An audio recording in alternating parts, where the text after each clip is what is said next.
Hello, I'm the Dewmelier. I'm here today to provide you with a new Dew review so you can understand and pair today's Dew, Mountain Dew Honeydew.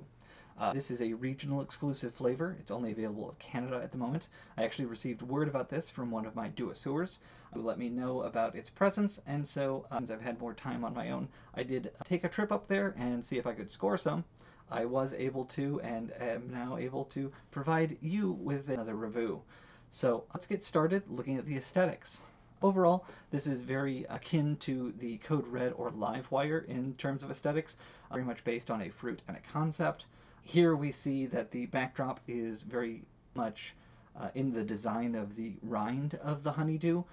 There are slices of honeydew strewn about the logo, and on the right side is a creature that is made out of a honeydew reminiscent of the kaiju on the Code Red and the electric phoenix that's present on Livewire. In terms of the dew itself, it is a very nice soft green color that you would expect out of a honeydew. Let's get started and looking at the aromatics. Very interesting. So this has some very nice notes.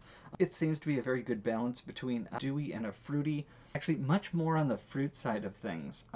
This doesn't have the same notes that you would expect out of a dew. Very much akin to just smelling almost exactly like a honeydew. This is probably the closest I've smelled to a dew smelling like the actual fruit and not the concept of a fruit. Livewire is largely not exactly orange, but the idea of orange. Let's give this a taste. Very nice. This does taste exactly like honeydew.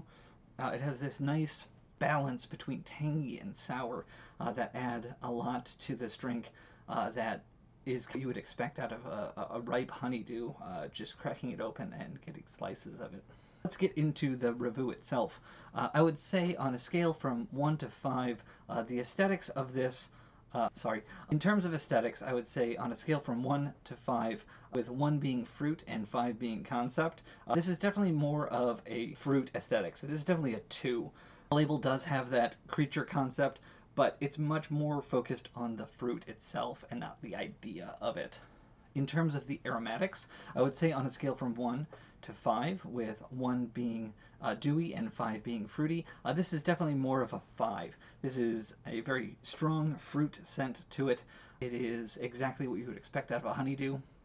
In terms of the flavor, I would say on a scale from 1 to 5, with 1 being tangy and 5 being sour, this is definitely a 3, a good merge of those flavors balancing off each other to create that honeydew flavor. In terms of a pairing, I would say that this would do very, very well with either a chicken tikka masala or an Indian butter chicken, something that has a good sauce flavor to it, a good spice that this can kind of balance out with its tangy and sour notes, create an all-around fantastic palate. But those are just my tasting notes. This has been the Dewmelier with the latest new Dew review for you, my current and promising Dewisseurs. Thanks for listening.